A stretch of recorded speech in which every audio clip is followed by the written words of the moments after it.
Good afternoon, everyone. I hope you had a good lunch. Okay, our session, Enchanted Waters, Literary Glimmerings of the Boundless Sea.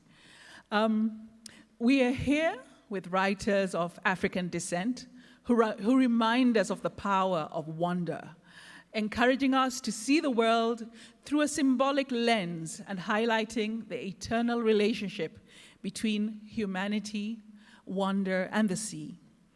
These writers have gifted us a living, breathing tapestry of words and worlds where adventure, myth, and personal discovery converge in an unforgettable symphony. This gathering reflects the diverse voices of our Swahili seas, also sometimes known as the Indian Ocean. And it serves as a reminder of the enchanting connections that bind us, transcending the limitations of land, politics, and borders.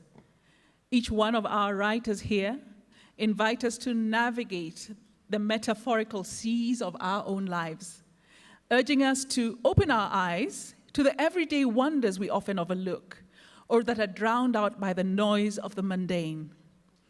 Their unique life journeys act as our guiding lights, at least for this 1 hour, illuminating the lived mysteries of our existence and daring us to connect to the experiences that make our hearts beat a little faster. And the seas in our conversation are, of course, both real and also figurative. And this is for you, the audience. There's some seeds I need to plant. What does enchantment mean to you? Without enchantment, life seems to be very closed, isn't it? When was the last time you watched the movement of ants? Do you feel the wonder for that is all of us being here together like this? And when was the last time you yourself stepped out deliberately to look up at the skies, the stars, or spy on birds flying back to their nests, or notice the redness of red? So with those seeds planted, I'll pick it up later. Please allow me to introduce you now to our session guides. I'm going to start with our very dear, our very own Khadija Bajaber. Khadija, born and raised in Mombasa, Kenya, a twin city to Durban, by the way, blends her assorted heritages with the lore, depth, and mystery of the Swahili seas. She was selected as the first winner of the Grey Wolf Press Africa Prize, and the House of Rust, lift it up, her book,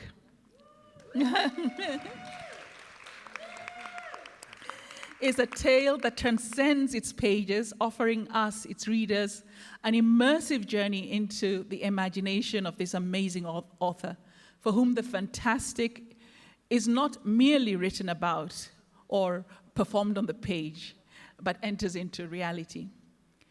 Igoni Barrett, who judged the prize, described Khadija's work as an exhilarating journey into the imagination, where adventures on the high seas blend seamlessly with profound explorations of family, independence, and self-discovery. Khadija also, and the House of Rust also won the inaugural Ursula Le Guin Prize for Fiction. Put your hands together for our Khadija. Next up, I wanted to introduce Johary Ravaloson. Yes. Born in Antananarivo, Madagascar, in the book we focus on today, the book, yes, Return to the Enchanted Island, we discover his words woven from Madagascar's island mythic past and its confrontation with the modern world. He is not just an author, he's also a publisher and a former lawyer with a PhD, but his works embody the essence of Madagascar and the living and the resonances of our complex African belonging. and I'm quoting him in an interview he had. He said, "I wanted to talk about my country without talking about misery. I was looking for some hope." And you find that sense in his work. His work is an adventure into some form of wonder, of mystery, of immense possibilities. Return to the Enchanted Island was translated into English and won the Prix du Roman de l'Océan Indien. Anyway, he's an award-winning author. Thank you. Please welcome him to Nairobi, Kenya, and to Macondo. Welcome, Johary. Thank you.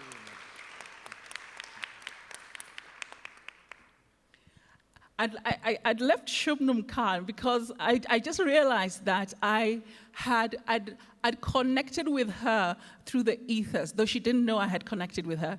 In July 2018, there was a tweet that had gone out by a South African author who had discovered that her face was being used all over the world as, what's it called? Global stock photo, yeah, stock photo. Global stock photo, and she seemed to have been, her face was showing up. Anyway, she'll tell us that story because it's a crazy story, and I was quite upset on her behalf, but she turned it into gold by writing a book about it. Anyway, Shubnum Khan is a South African writer and artist whose storytelling gorgeously straddles the realms. We shall be exploring this with her new novel, The Jinn Waits 100 Years, Show Them, a sweeping literary Gothic coming-of-age novel set on the east coast of South Africa. Han's debut novel, Onion Tears, was shortlisted for the Penguin Prize for African Writing. But with The Jinn Waits 100 Years, Han brings us an atmospheric, spellbinding tale set in a haunted mansion on the coast of Durban. And she blends history, marvelous reality, I said marvelous reality, not magical realism, and a tender exploration of love, loss, and eerie, untold histories that linger in the spaces of our forgetting. Welcome, Shubnum, both to Nairobi and to Macondo.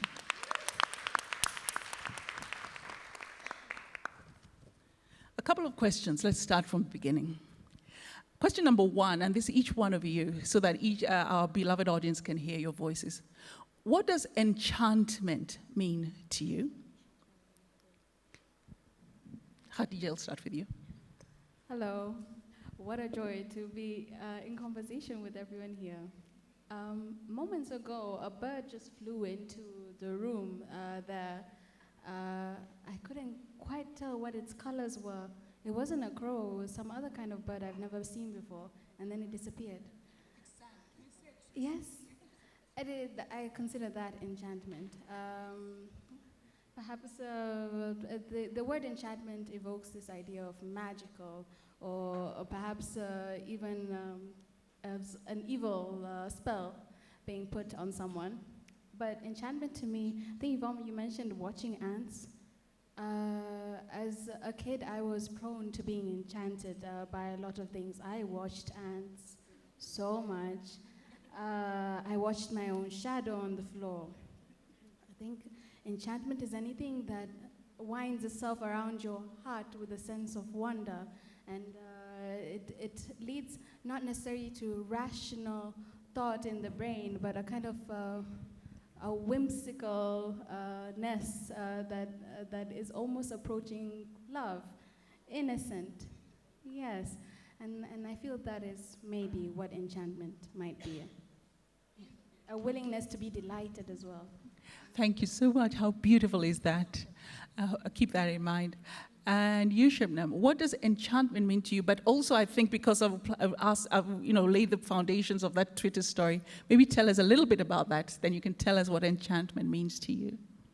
The quick version of this stock photo story, which I hate telling, is I had basically signed away the rights to my photo without realizing it in university, and someone in Canada had seen me in an advert and said, "You're welcoming immigrants into the country, why are you here?"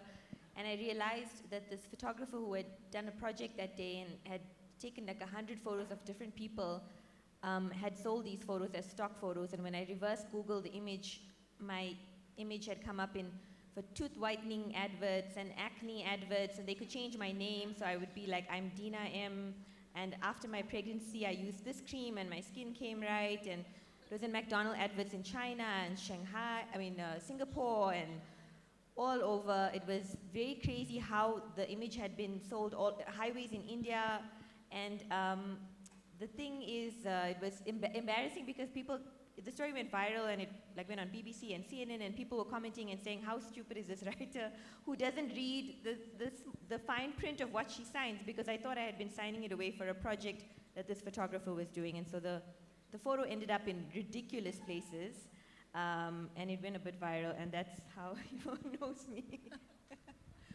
But as I said, she got her revenge by writing a beautiful book.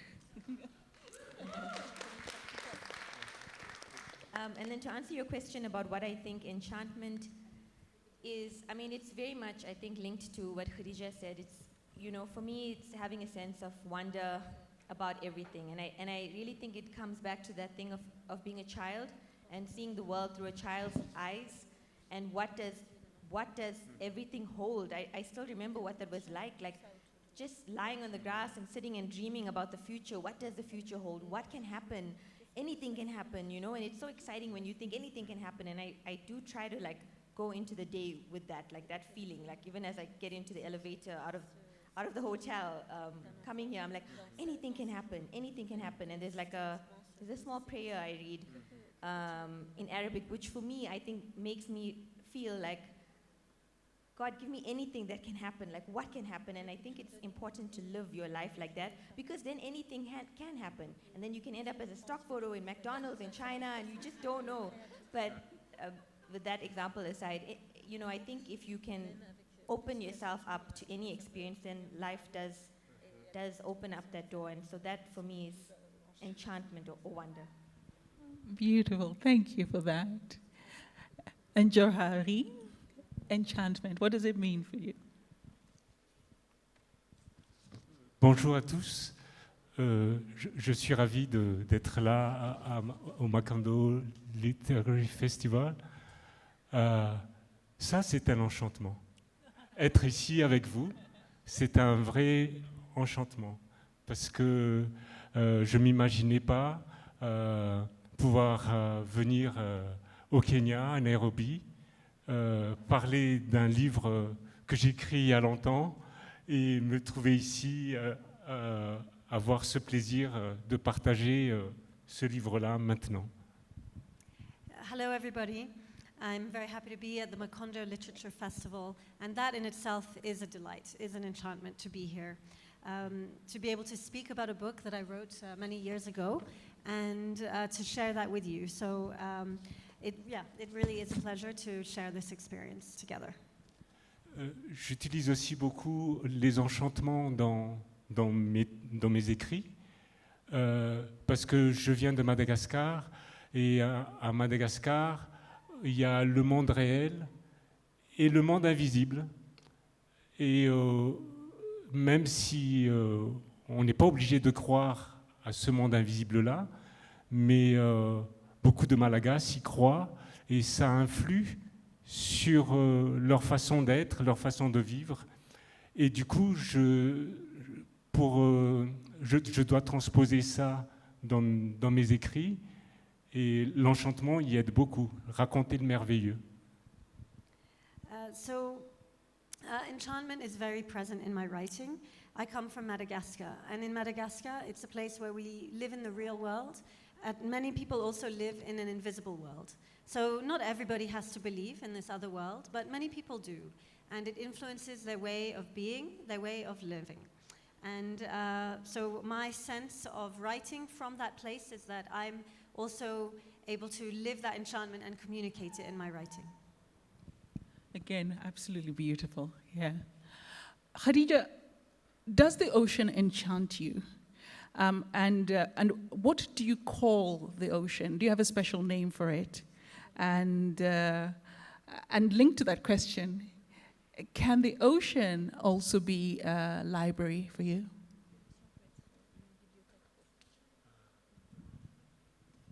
So the first question was? Does the ocean enchant you? Yes. The ocean is perhaps the only thing that is never mundane at home. You can lose interest in a lot of things, but the ocean surrounds, it's everywhere. I watch it constantly. And I think that's one of the wonderful things about Mombasa, because we're an island. You can often see the sea at really any point, either between the buildings or from on top.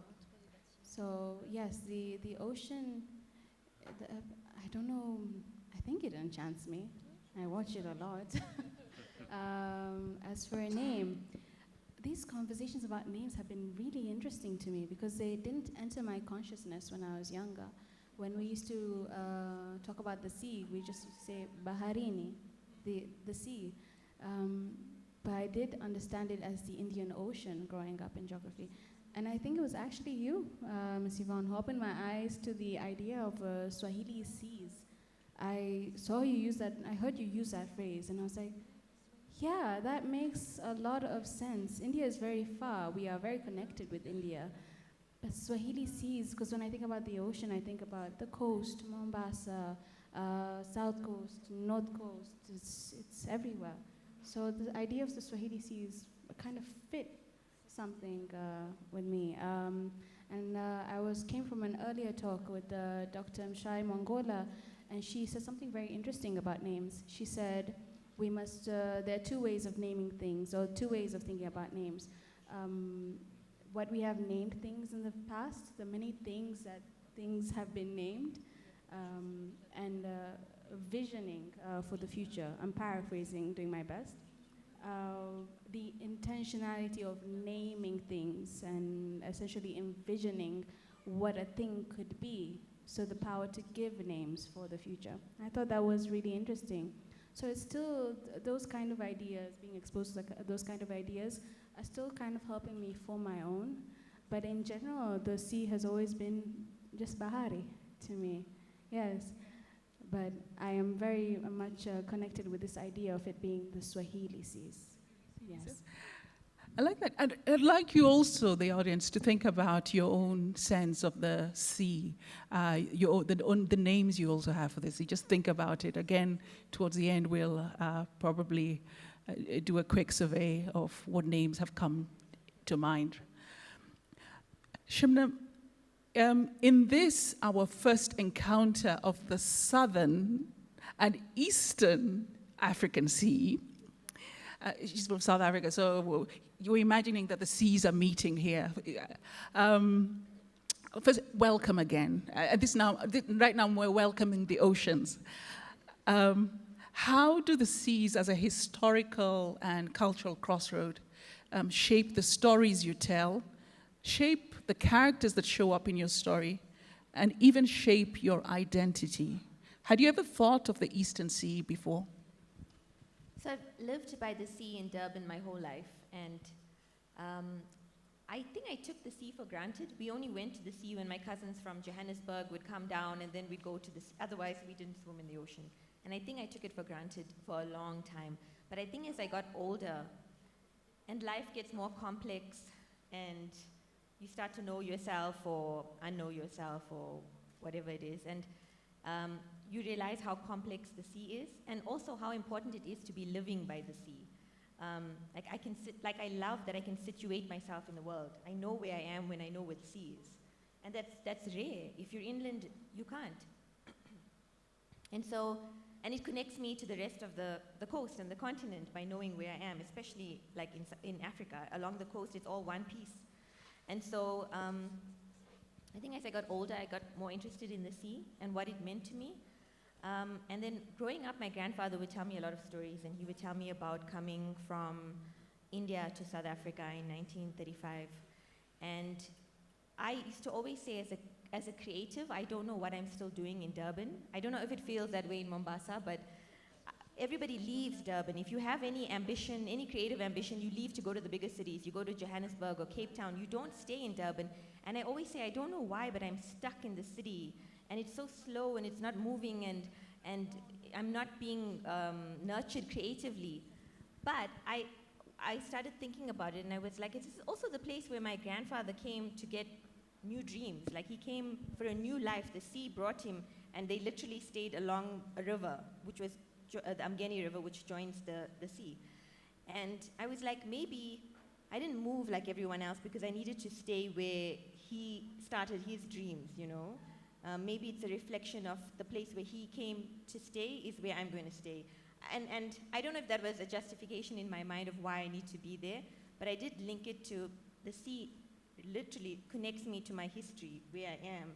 And so maybe I should stay in this place and honor that history, or I'm not even doing it purposely, but life is doing it to me and I need to understand why. Okay. So, yeah. Would you consider coming to visit Khadija in Mombasa? Of course, my sister city. Of course.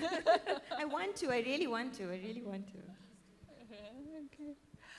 Johary, your book draws from the Malagasy sense of place, of space, and the sea in the language of the everyday. Please tell us, how do you go about drawing from the palette of these treasures to inform your work and maybe even to inform your choices in life?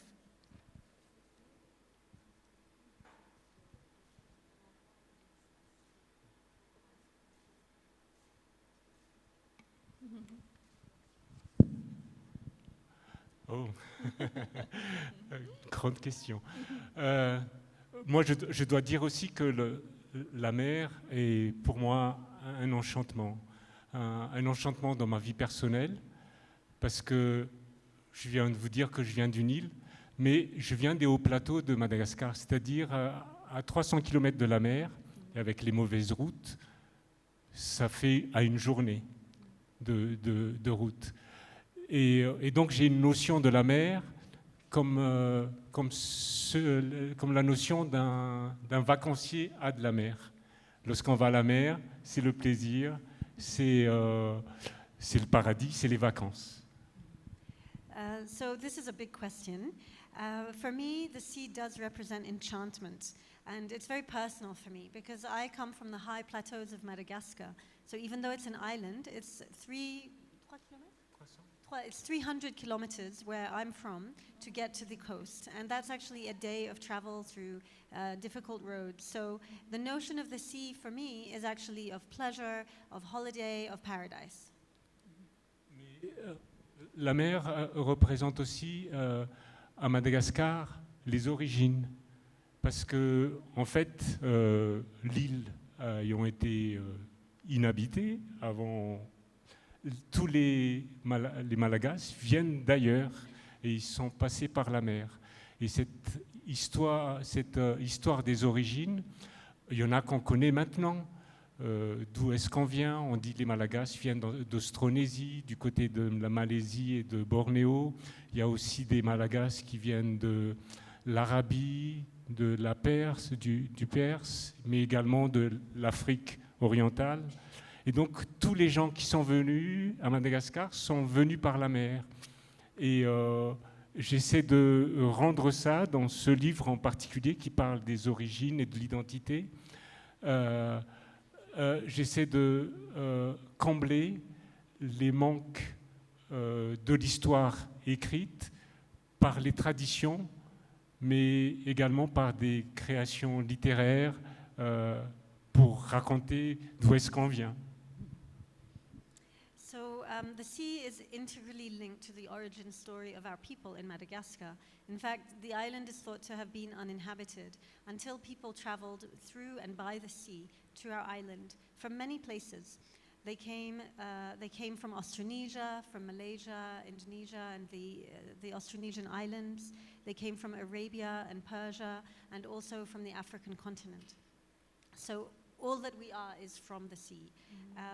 So through my writing, I try and fill the gaps of what we know and what we don't know. So I use traditions and knowledge, but also my own creativity to write that history of our creation through the sea.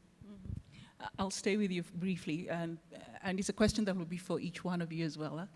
What language does your sea speak? And then can you describe a personal experience with the sea that profoundly influenced your writing? And having done that description, please read us an excerpt also from your story. Merci pour cette question. C'est très intime comme question. Alors, comme je vous disais tout à l'heure, j'ai une notion de la mer d'un vacancier, en fait, le plaisir d'y aller. Mais j'ai aussi un souvenir très personnel, c'est que j'étais asthmatique quand j'étais enfant. Et en fait, quand j'allais à la mer, l'air de la mer me guérissait. Quand j'ai des crises d'asthme dans les hauts plateaux, l'air de la mer me guérissait. Et donc, ces murmures de la mer, dès que j'entends la mer, je me sens beaucoup mieux parce que la première expérience, je n'ai pas cette notion de la première expérience, mais une fois que j'ai su que l'air de la mer me guérissait, rien que l'entendre, je me sentais bien. Donc, c'est une murmure, des murmures bienfaisantes, la mer pour moi. So it's a very intimate question for me to ask me what is the language of the sea. And I have a very personal memory about that because I was asthmatic as a child, and when I was unwell, I would go to the sea to get healed, and the fresh air of the coast would make me feel better. And I would hear the sound of the sea as murmurs. And so now when I think of the sea and I think of those sounds of the murmurs of the sea, then instantly it makes me feel better, it makes me feel healed. Maybe an excerpt? Okay. So would you read to us? Okay. And, yeah. Okay. So we'll read a little bit in French to give you the flavor of the sounds, and then in English. La surface de l'eau était vide et lisse. Le ciel s'y reflétait à l'infini. Il n'y avait nul bord où se mirerait une montagne d'argent, des sols pleureurs, ni papyrus, ni sange, ni poussée. Un soleil de plomb régnait sur le vide. Puis, cela remuait un peu, comme si un géant se tournait dans son sommeil sous l'eau. Puis, j'ai vu les immenses oiseaux de bois qui flottaient dessus. Ils ont dû casser leurs ailes.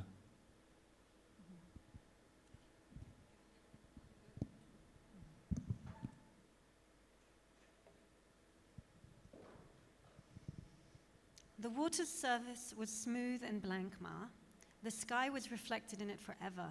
There were no banks where any silver mountains or weeping willows were mirrored from. No papyrus or taro grew there. The sun blazed over the emptiness. Then it started stirring, as if a giant under the water was turning over in its sleep. Then I saw the enormous wooden birds floating on top. They must have broken their wings. Men stood there, women and children too. Not Yetz's children, Ma. They weren't carved from the same wood as us. One man was standing on the head of the largest bird. He was looking at me, Ma. Then he turned to the people behind him. They looked lost on their wounded birds. They didn't move. Their heads were bowed, dazed by the heat. None of them seemed to want to cool off in the water, as if they were afraid of the giant below, afraid that he'd wake, Ma. Have you ever laid eyes on the sea, my child? The sea? What's that? It is the vast expanse of moving waters you dreamed about. The sea. Yes, the sea. Our earth sits in the middle of those swells. The sea. It's salt water. And have you had another dream since then? The old Vizimba was getting carried away. Can I just get to the As Noor followed her shadow to return home, she hummed a tune she had never heard before. Nothing surprised her anymore. Ever since the dream, the most unexpected things had been happening to her. The threads on the loom untangled themselves the moment she stretched out her hand toward them. The jug flew onto her head when she went to collect water from the spring, both on the way there and back. The local boys lowered their eyes when she worked chores with them, and at the market, men turned to look when she passed. She wasn't shedding her blood anymore at every moon. The fourth time, her grandmother had insisted she go see Ma, the midwife. Noor actually found it rather nice. She knew she was changing, like a flower preparing to bloom. Her stomach was not rounding, but it didn't trouble her. After all, no matter what grandmother had said, she'd only dreamed of the stranger. The only slightly disorienting parts were the wet, engulfing emotions, new music, echoes of memory or tremors of a still faint future. That didn't matter. no strange sensations now had a name, the sea.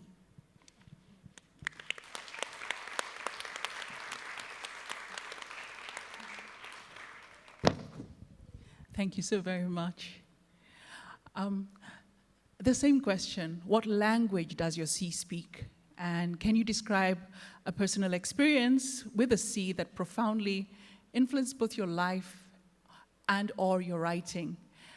But the excerpt, the reading I will hope that you can do, I'd love you to introduce your jinns to one another. The jinns in your story. The excerpt, so introduce your jinns from the story to one another. But first, what language does your sea speak and your personal experience that you can share? Okay. Initially, when you asked me this question, I was a bit stumped. So what language does the sea speak? A part of me says the sea knows a language that man doesn't know, but man will understand. So the sea, as the body of water or the oceans all around the world, seems to be one complete being. But then I realized the places where I've been in different countries where I've seen the sea of Mombasa does not feel like the sea of Lamu. It feels a bit like a sibling, a half brother. It doesn't feel like the sea in, I think, the Kerala area in India, the coast of Kerala, I think. My geography is not very good. But it doesn't feel like that. So I think for my sea, I think it speaks Kiswahili. It must speak Kiswahili. It can speak the other languages, but if it had to speak, it would be through Kiswahili, the language of the fishermen, the drowned, the traders. I think it would remember itself. I belong to Mombasa, and Mombasa belongs to me. So that's how I feel, perhaps. As for an experience with the ocean, I have many experiences, but one I remember, and that it features in some way in the book. It was very impressionable. I think, when you're younger, things maybe you don't remember exactly what's happening, but visuals and certain sensations stick with you. And I remember one time we had gone down to Chuda Water Sports. In Mombasa, we always have the same haunts. They've been there for ages, so everybody knows Chuda Water Sports. And there were fishermen, I don't know what kind, and they had brought all these sharks.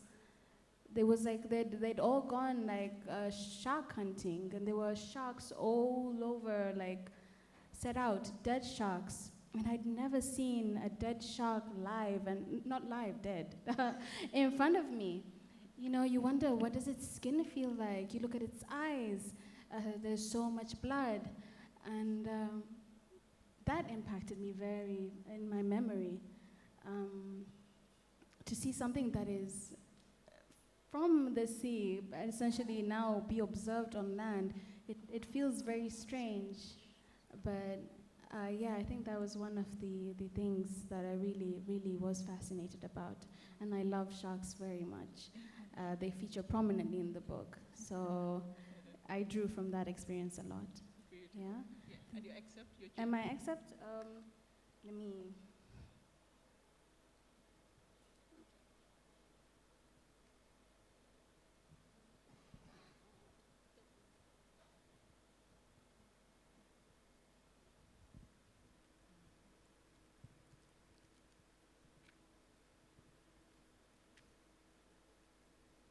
I'm so sorry, I've forgotten the page. Don't worry. I'll answer the question. Let's while answer she- the questions while she does. Yes. Thank you so much. What language does my sea speak? I think for me, the sea speaks a language of longing or desire, just because of the way it moves. It moves forward, like it wants to reach out, and then it pulls back. And there's something very sad about that, like almost reaching for what you want, but then never getting it. And so I feel like it's a language of longing. And then a memory of something important to me at the sea. When you asked me this question a little earlier in the room, the first thought that came to me was I have a memory of, the first memory I have of the ocean is my father holding me on his hip, and the waves are coming, and me thinking, he's so strong. He can save me, you know, like he can save me from anything. The water can just like push me away, but like I'm holding on to my father. I can get through this because I'm holding on to him. And it was I think such a strong memory that later on when I also draw, so I was a part of an exhibition about fathers, and I did a drawing of a father and a daughter holding hands, and I do detailed ink drawing, so there's this whole ocean, like a big wave coming onto you, because life sometimes feels like a big wave and overwhelming, and you need someone there with you. And so I've got this big, huge wave, like in a storm, and these two are facing it together, holding hands.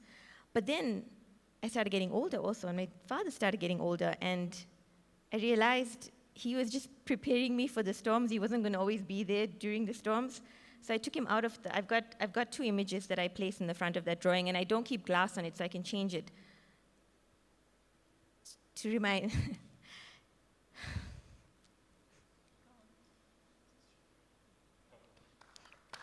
No, it's fine. I'll carry on. And when he's not always around there, I have a drawing of me facing the ocean by myself, but like remembering that he was there.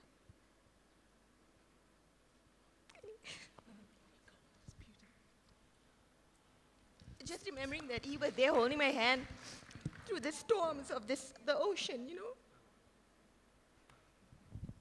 Tous les hommes voudraient être votre père, Shubnum. Tous les hommes voudraient être son père. Everybody would like To be your father. You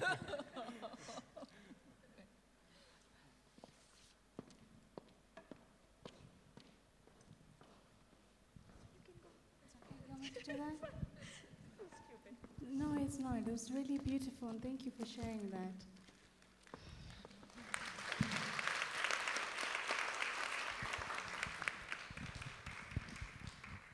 Thank you, Shubnum, for truly sharing that. Quite a few of us are also daddy's girls, and our fathers were, I certainly believe my father could hold up the sky, and it's not just facing his age, but also his passing. The world has always felt a little tilted. So thank you for opening your heart to us. Yeah.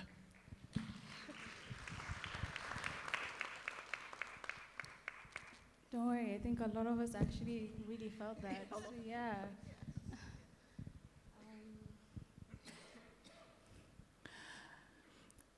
So. Do you want me to read an excerpt? Yeah, please do. Yeah.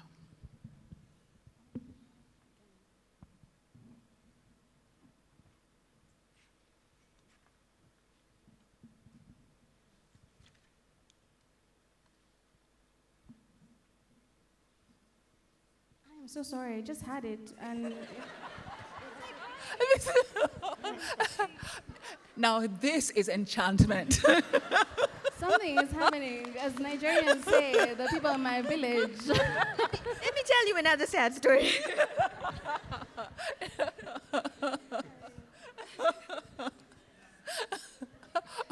Okay, pick any. Just pick any. The first one that shows up.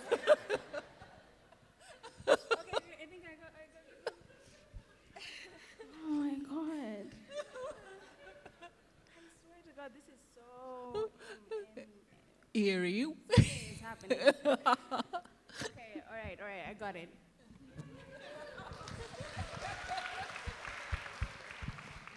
So this is a brief, hopefully, a conversation, or rather grandstanding from the second monster, which is the Sunken King. He is a host of ships, every ship that has ever floated or dared the ocean, and he steals them out of wrath, and essentially he has reanimated the corpses of these ships.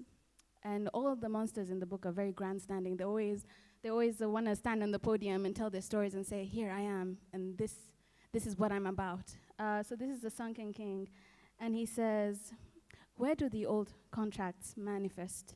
In the old time, in the long days, before Mombasa had a name such as your mouth could pronounce, the coast was wild. The land and the sea had no great separation. They were apart as only two brothers are apart. Shared blood and understanding.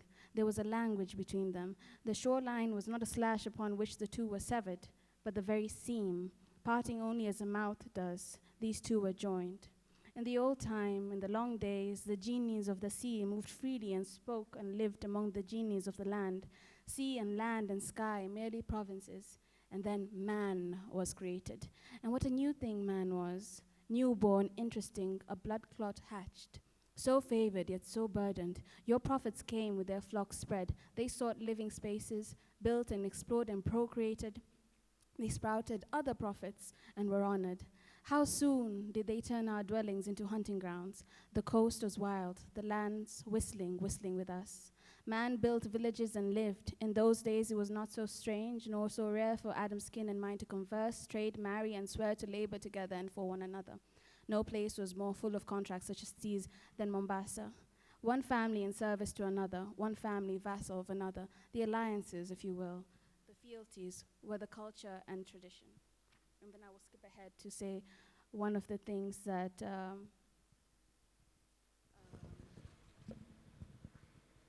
it has also disappeared, so I'll just say from memory.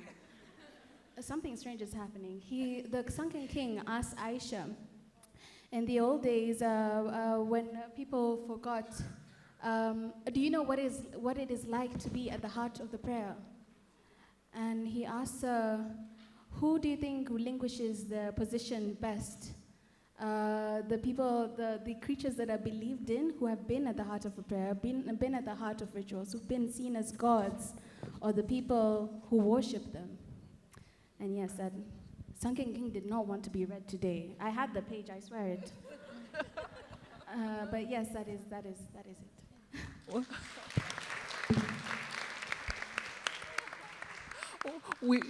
We had been prepared by the bird that showed up in the room, right? And now Shubnum will read her excerpt, and okay. Now it's going to be your turn, the audience. So, Shubnum.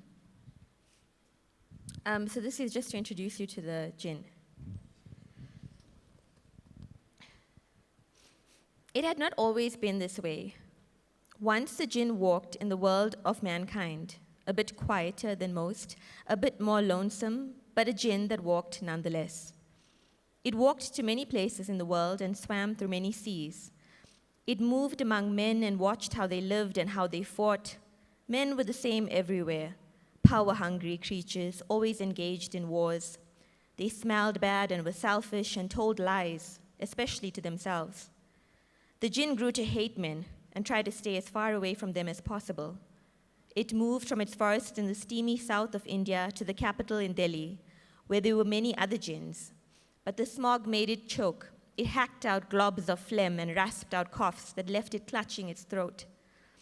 It escaped north towards the Himalayas. There it discovered Kashmir, and in the green valley, among the lilies of Dal Lake, it bathed away the smoke and dust. But winter came, and the valley filled with snow, and the jinn had to creep out to the houseboats of men to warm its hands on the kitchen fires. Even so, it was too cold. Winter deepened, the lake froze, and the jinn fled west. In Eastern Europe, it wandered through ruined buildings and tightly cobbled streets. It lived for a few days in a bombed-out house. It sat beneath the sink and watched the frozen sky through a missing roof. It passed through different countries, briefly resting in destroyed castles and abandoned homes. The scent of war hovered in the air wherever it went. It finally reached Scotland, where it lived in a small cave along the North Sea in the high-walled cliffs. It lived there for years undisturbed, until too many people from the growing cities with too much free time began visiting the cliffs. They laughed and smoked things that filled the air and made the jinn choke. It hissed and threw small stones when they came too close, but they refused to leave. It tried to draw the smokeless smoke, the ash inside forcing itself to appear. But it had tried for too long to disappear from the world of men, and it could no longer willingly show itself. It could barely muster an outline, and those who saw it thought it was a hallucination. Many people began to visit when rumors spread that the cliffs were haunted. The jinn left. Everywhere it went, it was the same. The world was becoming more full. There were too many people and noises and smells. The The jinn held its hands over its ears and longed for quietness. It swam until it reached Egypt, where it liked the warmth of the land. It walked along the coast for many miles, making its way to the end of Africa, to the point where two coasts joined to become one. One day, as it walked on the sand, it saw a young woman on the beach. She was standing along the shore in the moonlight, singing something so sweet and so delicate it could not help but creep closer to hear her better. Her voice sounded like the stars, like a language it knew from another world and another time. It spread through the sky like scattered glass. She sang of her village far away in another land, of her longing for home. The jinn watched the words linger in the air. She is different, thought the jinn. She is a different human being. And I'll end it there.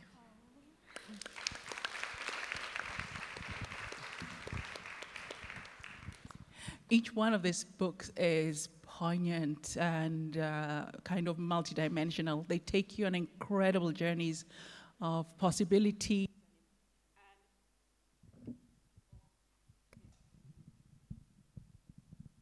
Of possibilities and immensities, and feed the imagination in such amazing ways. So just hold the books up, and they're available out there. If you I strongly suggest that you get copies. So now it's your turn.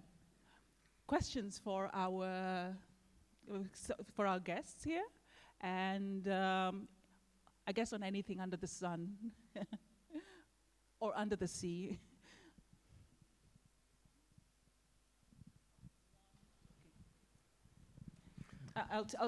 We'll take 4 questions at a time, okay? All right, yeah, go on. Okay, thank you. Very good conversation. My name is Haya. And thank you, Khadija. Thanks for nice seeing you in person. Now, a general question. How do you write? Do you have the story planned out, the whole of it, before you start writing? Do you know how the story will end? Or do you start writing and let the story unfold as you write? And then something else. What is the role of traveling in your writing? Is traveling really, really, really important? Is a well-traveled person a better writer? Thank you. Thank you. And the next question?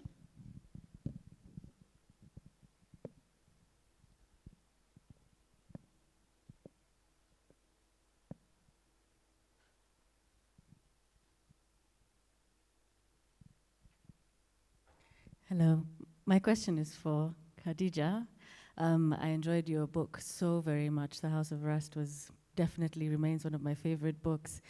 And I describe it to people as a book that makes your imagination work harder than it ever has, because you present us with such unexpected concepts, two words that you've never put together quite that way, and force us to co-create with you this incredible world as your reader.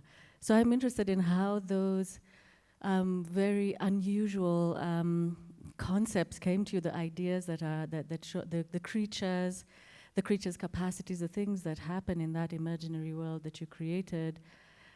Did the words create it, or did you see the things and then name them?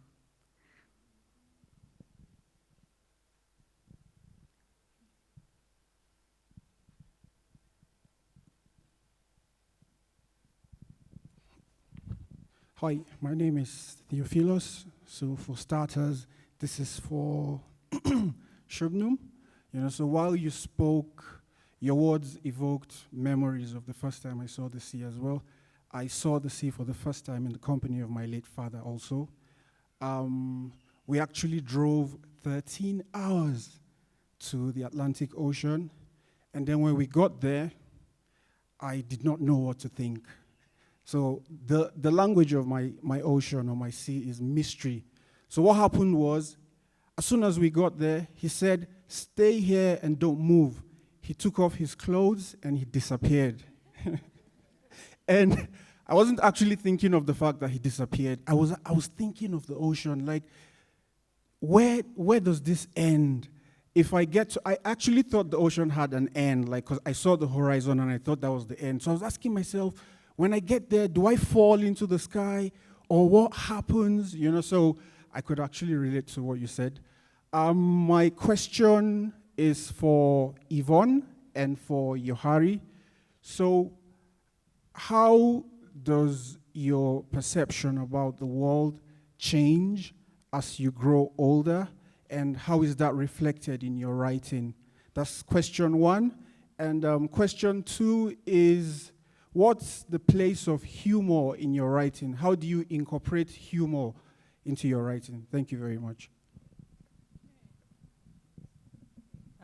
You'll take up the questions. Do you need, you remember the questions, right? Okay, fine. How do you write? What's the role of traveling? What comes first, yes, and perceptions of the world as you grow older. For the first question, I have a rough guideline, which I unlocked through telling the story out loud in the moment, making stuff as I go along. Then I had a loose structure. And then when it came to execution, I wrote in a linear fashion, not allowing myself to edit or go back and delete, just going forward, maintaining momentum. So my advice to myself, it's not really working out well for the second book, the same approach, because you can't use the same approach for everything, is to have a loose structure. Don't be married to it. Let it guide you a bit, but don't be afraid to step away from it. And for the second question, well-traveled writer, I don't know about, people take travel very seriously. Well-traveled writer is considered more serious than other writers who stay in their homes, which I don't know, it's a common idea, but I think travel is great for you as a person to be able to see and be exposed to things. I don't know if it necessarily translates into better writing. I think you can do excellent writing. I think Proust was very limited. He did do some travel, but he was basically limited to his bed. And he is a writer that is very beloved and remembered until now, because he was able to explore his imagination and do things with writing that perhaps people had not been familiar with until then. So travel is always great, but I don't think it is necessarily the essential thing that makes writing good or not. As for the visuals, I'm a poet. I read poetry, I love poetry, I consume poetry. And somehow that allows you to look at things in very abstract ways. Thank you very much for being so kind about the work, both of you. But yes, I think poetry, a lot of time daydreaming, looking at things, and images come, and being exposed to the world and being open to it allows you to unlock something maybe verbally or in writing that maybe you weren't able to before.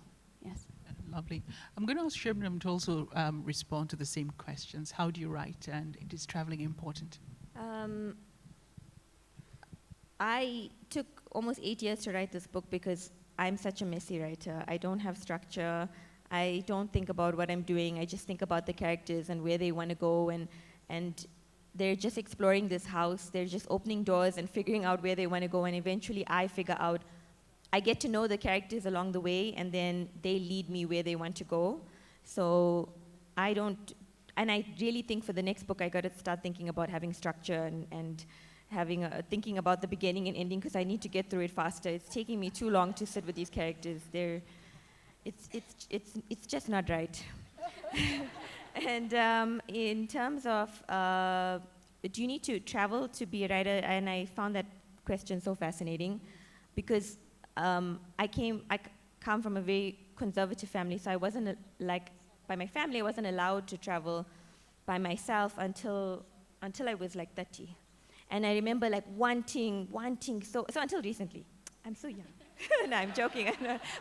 But I remember wanting to travel so badly and thinking it was holding me back, but I really think it informed my writing, not being able to have that opportunity, because it made me want to know more.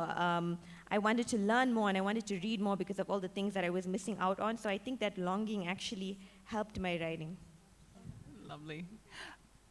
Johary, what changes as one grows older in the perception of the world? Merci de me rappeler que j'ai vieilli.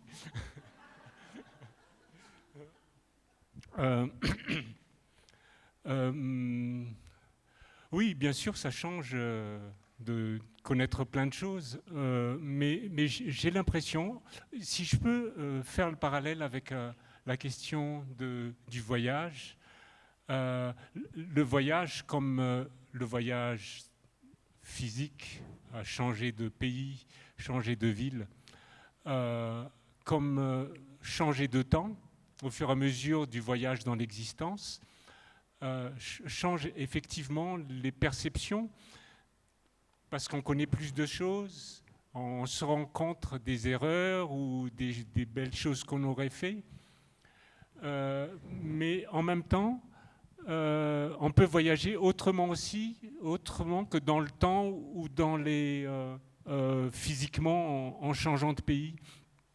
Moi, je voyageais beaucoup et je voyage encore dans les livres. Et au fur et à mesure des livres que je lis, mes perceptions changent aussi. Et puis ça, un livre, ça m'amène à un autre livre. Et en fait, j'adore ça, les voyages dans les livres. Et c'est ça qui vraiment nourrit mon écriture. Merci.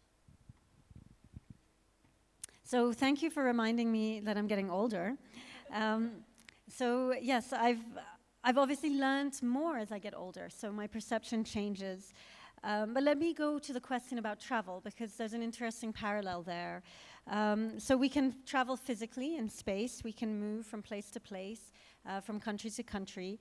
We can also travel in time, and that's partly about aging, and that's our perceptions. We can think about mistakes we may have made, about how we might have done things differently. What are the beautiful things that we've experienced? So I'd like to add a third piece. So we can travel physically, we can travel in time, and we can also travel through books. And that is what I love to do. I travel by reading. And each book takes me to another book. And so for me, a big part of my travel is this voyage through books.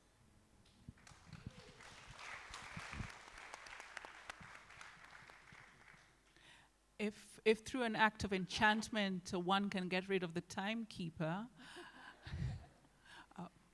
I could secure a bit more time. I don't know why the time has disappeared. And so, as you said, something happened. I don't know where all these questions and things, it's gone. It's the jinns. Am I allowed to ask one question from the audience? Just one, okay? And then we'll hand over to our guests. Does anyone? Yes. Two questions.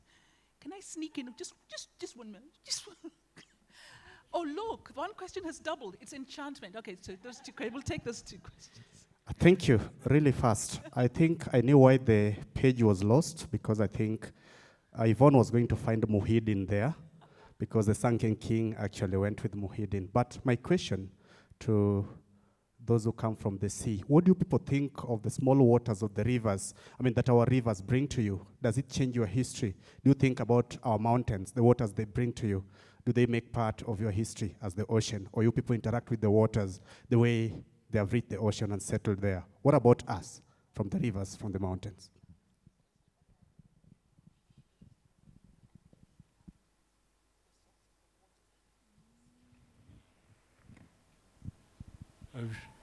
There was a second question? Go, yeah, let's have the second question. Hello. I think reading The House of Rust, there's something so beautiful about how it's familiar and how it personalizes our Swahili seas, as Yvonne has called them. And I think we've always had, personally reading, I've always had this very Western conception of the ocean. You think about the Atlantic, you think about people surfing in California. But then you see Aisha running through Fort Jesus. You see how cruel and tender our oceans are to her in her journey.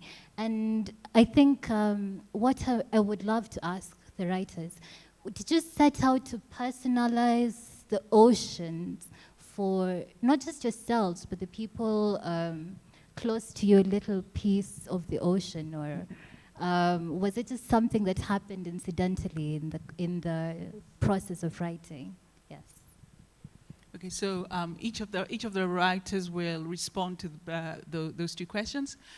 They'll also give you their final kind of farewell, and then we'll officially close things. Again, thank you for your questions and your time. Okay, go start, Khadija. Okay, remind. The first question was about other bodies of water or sources of water. Do you think about them? Do I think about them? No.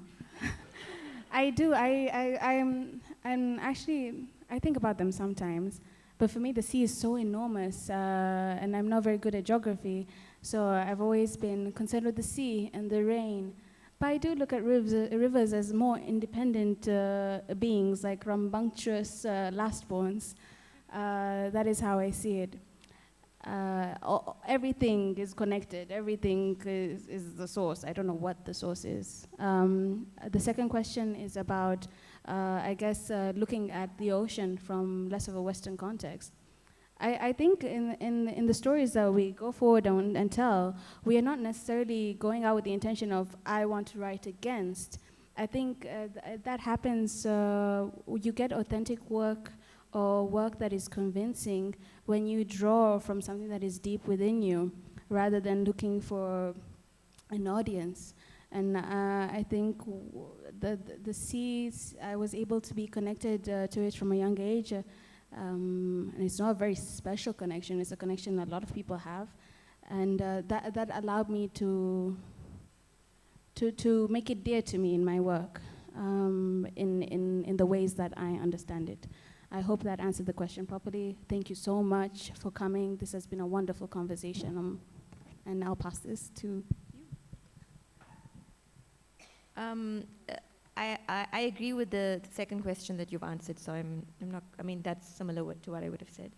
And just, if I think about rivers and other sources of water, I do think of rivers because, as I mentioned, when my grandfather came, they basically lived along the river, and the river is a big part of Durban in the area that I am.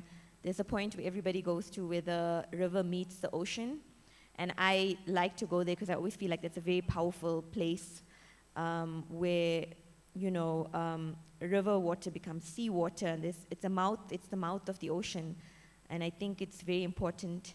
Also, just in terms of, if you think, I always think of everything in terms of human emotions, because that's the language I've been taught, and that's what I think. My house is like a human being, like smells have feelings. The ocean is a human or alive with feelings, and if you think about how complex, and if you think of the sea as a human being, that it gets angry and sad and it's violent and it's gentle and it's longing and it's all these many complex things that human beings are, then rivers make sense to me, because they're the little things that feed into you, that make you into who you are from different places that you know or you don't know. So I do think about rivers a lot, maybe not so much mountain water, but rivers, yeah.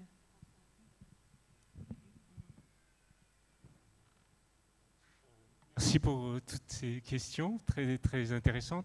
La question de la rivière, ça paraît très simple de dire toutes les rivières emmènent à la mer. Et on peut dire toutes les histoires que j'ai entendues m'emmènent vers la grande histoire que je suis en train d'écrire.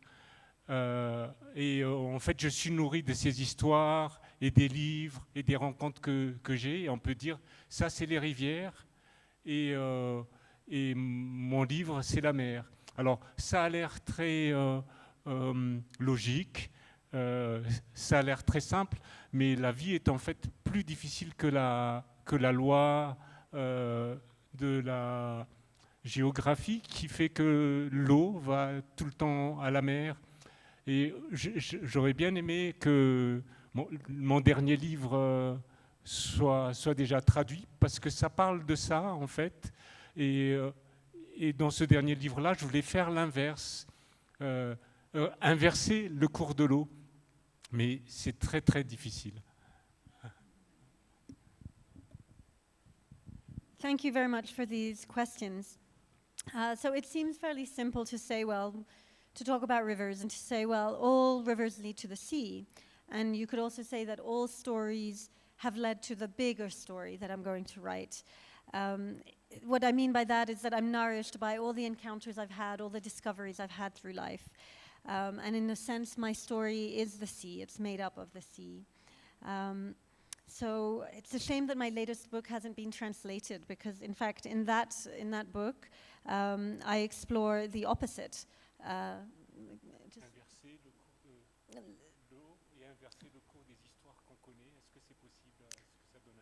So I explore what it means to inverse the passage of water from the sea, and also the passage of stories in the opposite way.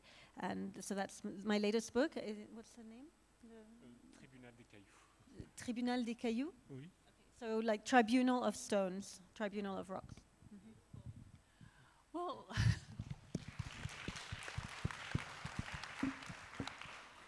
I want to thank each and every one of our amazing writers. It's been such a privilege being able to be enchanted here, or by you and with you. I want to thank you, the audience. I am sorry we ran out of time. There was something happening, so and again, thank you for your questions. In a very special way, I want to thank our interpreters, Sonia, and our Kenyan Sign Language interpreter. Unfortunately, unfortunately, I guess, this is not the end. Perhaps this is the beginning of new kinds of stories and new kinds of possibilities. Please buy the books and please meet the writers out there. Again, just thank you.